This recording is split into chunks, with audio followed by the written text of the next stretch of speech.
Una consulta frecuente que tenemos es cuando los padres vienen porque sus hijos roncan.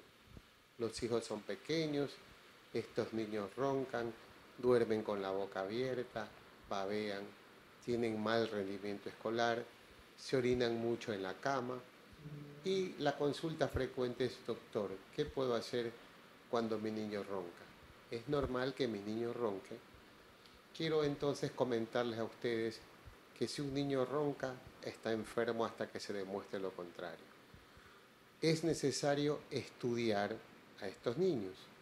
Las causas más frecuentes son el crecimiento inadecuado de las adenoides y o las amígdalas. Uno hace el diagnóstico e inicia los tratamientos. La gran mayoría de los pacientes, 75% de ellos, pueden responder a los tratamientos adecuados.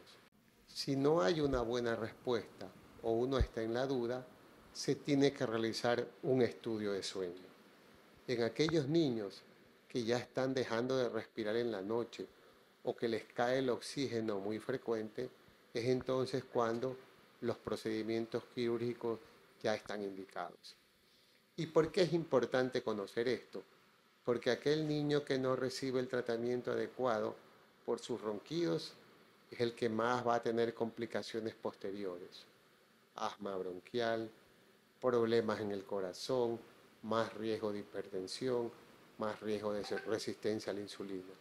Por lo tanto, en la actualidad hay los métodos diagnósticos para prontamente saber cuáles son esos niños que requieren tratamiento y evitar complicaciones en el futuro.